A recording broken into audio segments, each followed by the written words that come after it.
Some women speak without saying a word. Have you ever wondered why a woman's silence can feel louder than a scream? Why her stillness can make a man tremble, confused, agitated, not because she's weak or lost, but because she's gone somewhere he cannot follow? There is a terrifying kind of power in the woman who no longer explains herself. Not because she's given up. No, that kind of silence is brittle, empty, reactive. But the woman we're speaking of, the one who waits in silence, has not folded. She has arrived. You can't see the battle she fought to get there, but it shows in her eyes, in the way she walks away without flinching, in the calm she wears like a crown. Her silence is not submission, it's evolution. It's the moment the butterfly stops fluttering and simply becomes. Carl Jung would have called her a woman in the process of individuation. She has faced the fire of her own shadow. She has stopped outsourcing her worth, and she's no longer available for the performance of love. She doesn't chase, she doesn't beg, she doesn't plead for understanding, because she's done trying to speak to ears that are trained only to hear the echo of their own ego.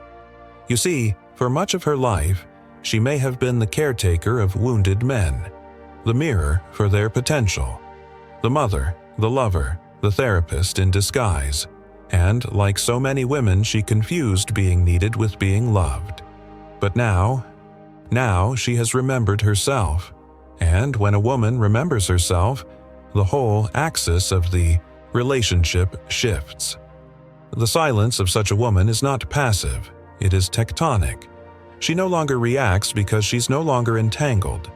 She has stepped outside the dance of dysfunction, and in that stillness, she reclaims her energy. Most men aren't prepared for this. Because modern love, rooted in wounded masculine dominance and unconscious feminine appeasement, thrives on imbalance. A man, conditioned by culture to conflate power with control, often mistakes her softness for permission, her empathy for weakness, her nurturing for dependence. But when that woman goes silent, truly silent, not out of spite but out of sacred detachment, he starts to feel the absence of her emotional labor like oxygen leaving the room. And that's when the real work begins. You see, Jung spoke often of projection, the way we cast our inner world onto others, and in relationships, the feminine is so often burdened with the projections of a man who has not met his own soul.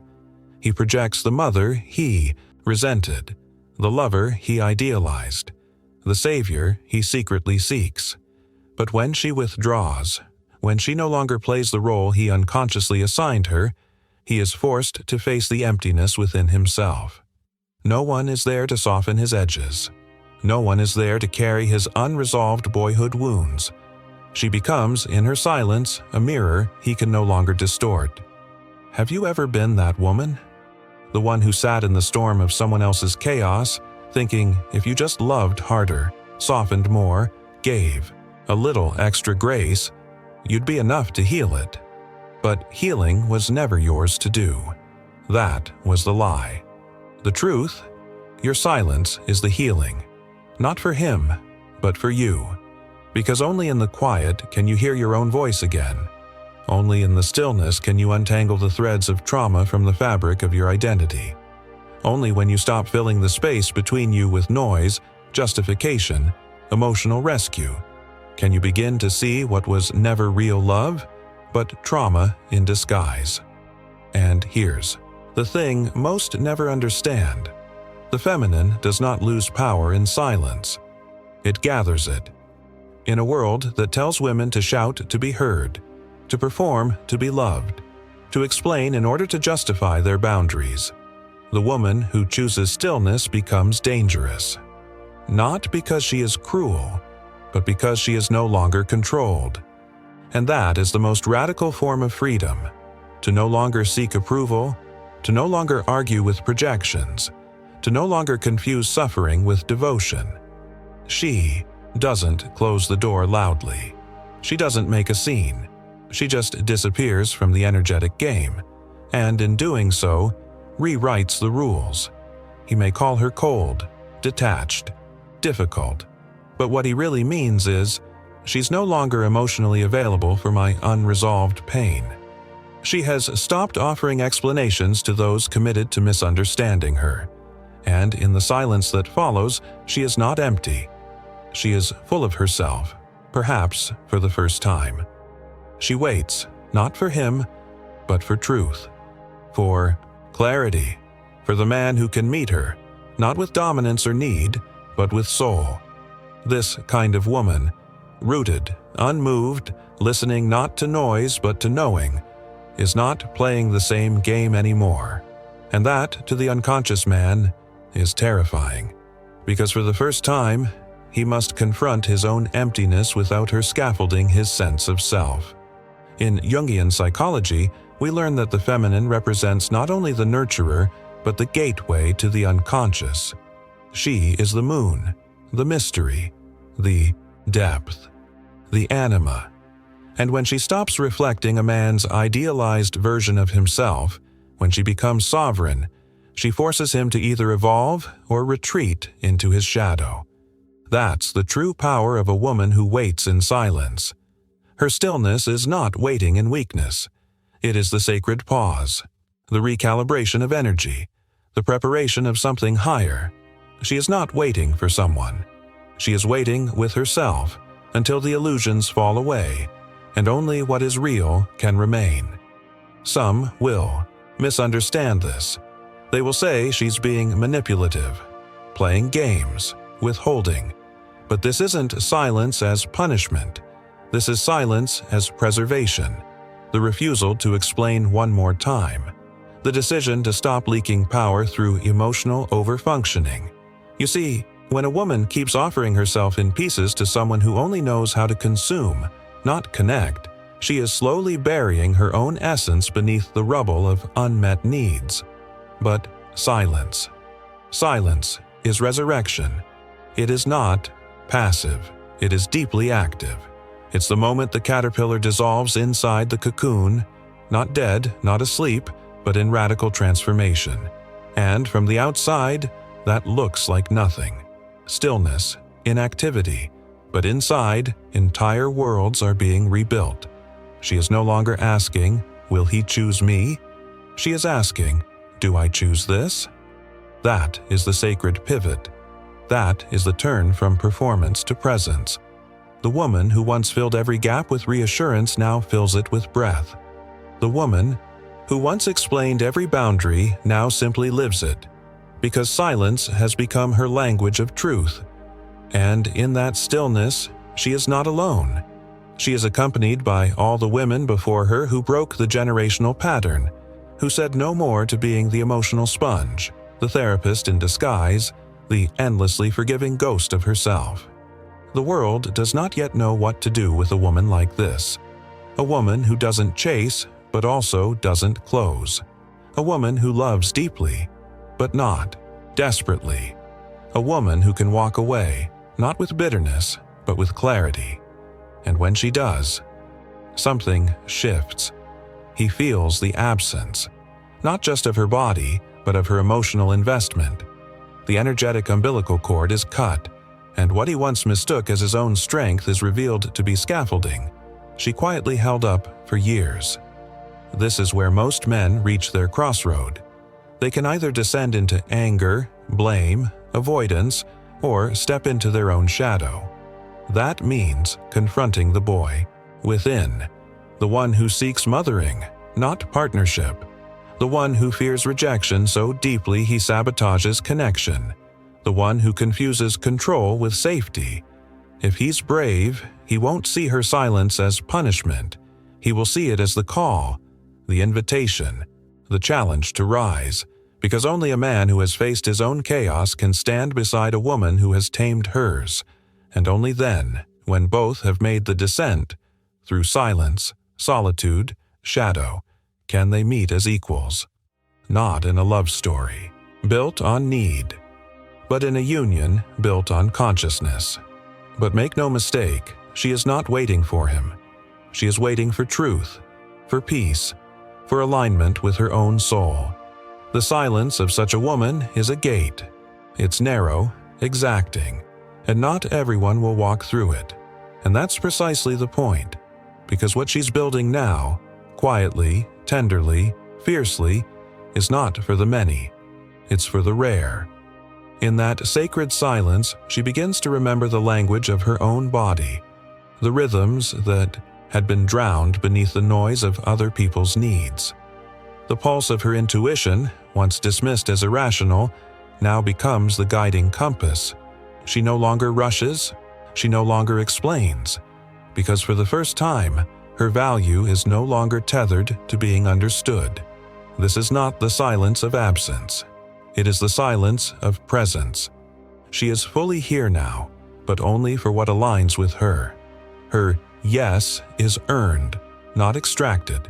Her time is sacred, her energy selective. And she no longer fears being alone, because solitude is not a punishment when your own soul is finally safe to sit with.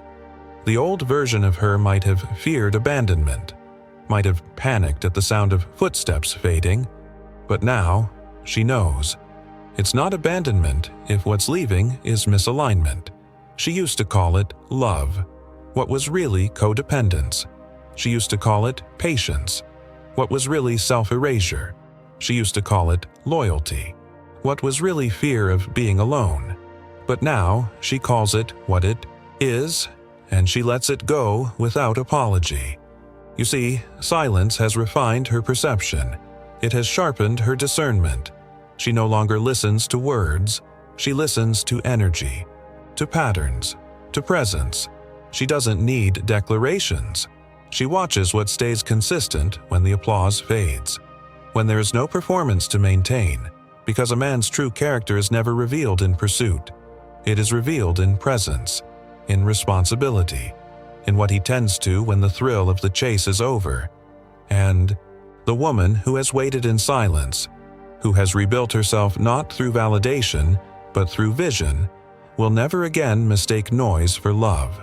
She has seen what happens when she abandons herself for someone else's comfort. She has lived the ache of shrinking to keep peace. She has tasted the bitterness of being loved only for what she could give, not for who she was. So now, she is a woman with requirements, not demands, standards. A woman who knows that real love does not require her to become less. And this unnerves many, because the world is not kind to women who no longer self-abandon. It praises the selfless, the accommodating, the ever-giving. But it resents the woman who says, "I am no longer available for what depletes me." But she says it anyway, not loudly, not harshly, just with stillness, with unshakable peace, with the kind of grace that comes only from burning down the old self and rising in the ashes. And that power, that terrifying, beautiful power, it doesn't yell, it doesn't fight, it simply is. She doesn't need to convince anyone. She doesn't chase clarity from those committed to confusion. She just knows. And in knowing, she becomes magnetic. Not because she's trying to attract, but because she's finally stopped betraying herself. This is the alchemy of the silent woman. The one who withdrew, not to punish, but to purify. The one who stopped explaining, not out of resentment, but out of reverence for her energy. The one who no longer shows up where she is not met. Some will try to re-enter her orbit. They will knock with apologies, with nostalgia, with promises of change, but she doesn't listen to the knock. She listens to the consistency behind it, to the humility it carries, to the self-awareness it reflects. Because now she knows, love that requires her silence is not love, and love that fears her silence is not truth. Only the man who sees her in stillness, who doesn't flinch at her depth, who doesn't run from her knowing, who doesn't require her to explain her worth, will find a place in her world. And even then, only if she chooses it. Because the woman who waits in silence is not waiting for someone to complete her. She is waiting to see who can stand in the fullness of her light without trying to dim it. There is something almost mythic about her now. She walks not with noise, but with weight. not with desperation, but with direction. There is no longer a need to be chosen, because she has already chosen herself. And in a world starving for attention, her indifference to the superficial is radical. She has become the embodiment of the Jungian feminine archetype, not yet corrupted by cultural conditioning, the wise woman, the sovereign, the high priestess of her own soul. Her silence is not a void, it is a sanctuary. She does not run from discomfort, she sits with it, watches it, learns its language, because pain, to her, is no longer the enemy. It is a messenger, a sculptor, a sacred fire that burns away the false self. Jung taught that until we make the unconscious conscious, it will rule our lives and we will call it fate. The silent woman has dared to descend into that unconscious. She has felt the pull of her shadow, stared into the mirror of her projections, and emerged, not with answers, but with awareness. And awareness is her armor now. She no longer confuses chaos with passion. She no longer romanticizes inconsistency. She no longer believes that love should hurt to prove it's real. She sees clearly, through charm, through flattery, through half-truths, and what she sees, she does not deny. The woman who waits in silence is not waiting for validation. She is listening for resonance. Her body is her compass. Her intuition, once drowned in noise, now rings like a bell. She doesn't override it to preserve someone else's comfort. If something doesn't feel right, she trusts it. Because betrayal, for her, is no longer when someone lies to her. Betrayal is when she lies to herself. And that she refuses to do. You may think she's distant, cold, even arrogant. But that's only because you've never seen a woman who finally trusts her own soul more than she fears being misunderstood. She's not performing. She's not negotiating. She's no longer packaging her pain in a palatable way so others can stay comfortable. She is real, raw, rooted, and that presence is unnerving to anyone who benefits from her previous absence. She will not fill the silence with anxious words. She will not bridge the gap with emotional effort. She will not teach you how to love her while bleeding out from your lack of effort, because she's done being an emotional translator. She speaks one language now, alignment. And in this language, love does not come in highs and lows. It comes in truth, in accountability, in consistency. Do you understand what that means? It means you can no longer charm her with potential. You can no longer string her along with empty promises. You can no longer use her, empathy, as a loophole for your unconsciousness. Because the woman who waits in silence is not frozen. She is focused, she is not stuck, she is selective. She is not passive, she is protective. Of her energy, of her spirit, of her peace, and what once caused her to unravel, your distance, your silence, your confusion, now only reveals the difference between someone who knows how to hold presence and someone who only knows how to demand it. You cannot rush her now. You cannot manipulate her pace, because this is not about ego. This is about essence. And if you cannot meet her there, deep in the place where illusions die and only truth remains, then she will not fight for your presence. She will simply remain where she is, in silence, in sovereignty, in sacred stillness. And perhaps you will realize, too late, that the most powerful moment in your story was not when she loved you loudly, but when she loved herself enough to stop speaking at all. There's a kind of grief that comes with growth, a death that has no funeral, a goodbye that leaves no trace. This is what the silent woman knows, not just intellectually, but in her bones. She has grieved the version of herself that once pleaded, once overextended, once lived on the edge of someone else's emotional availability. She buried that woman in private. No ceremony, no eulogies, just a quiet reckoning, deep in the caverns of her soul. And from that grave, she rose. Not louder, not harder, not angrier, but clearer, cleaner, calmer, This is the kind of transformation that cannot be performed. It must be lived. It's not a mask, it's a removal of all masks. It's not an act of rebellion, it's an act of return to self, to source, to stillness. The woman who waits in silence does not seek to prove anything anymore. She is not here to compete for love, to explain her worth, or to fix what she didn't break. She has relinquished the fantasy that someone outside of her will rescue her from herself. She is the rescue. She is the redemption. She is the revelation. And this frightens many, because she cannot be guilted back into roles she never chose. She cannot be seduced by half-presents and sweet nothings. She cannot be bought with breadcrumbs of affection. Her nervous system has detoxed from chaos. Her body remembers what peace feels like, and she will never again trade that for the adrenaline of uncertainty. This is not a woman waiting for closure. She is the closure. And if you still think her silence is passive, you've missed the entire point. Silence is how she listens to the truth beneath the surface. Silence is how she honors her boundaries without a need to justify them. Silence is how she prays, with her life, not just her lips.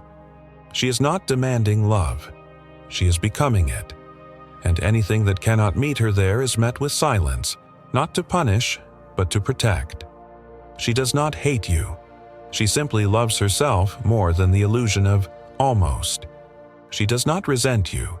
She simply outgrew the version of herself that needed you to see her in order to see herself.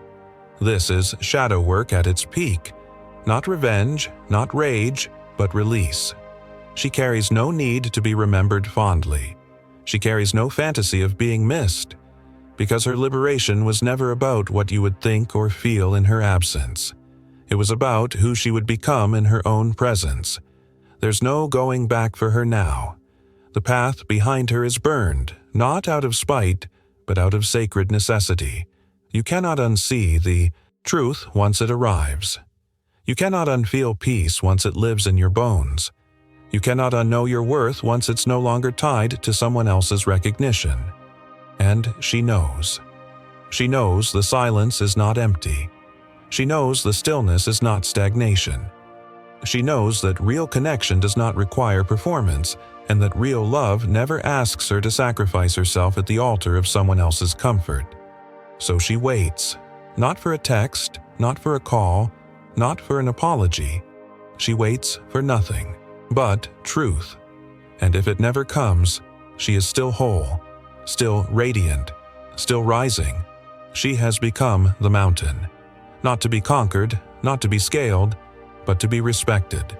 Her silence is her sanctuary, her solitude, her ceremony, her standards, her salvation. And in that rare, holy quiet, she is not waiting for anyone. She is watching who is willing to rise to meet her there, because the woman who knows her worth doesn't chase, she chooses.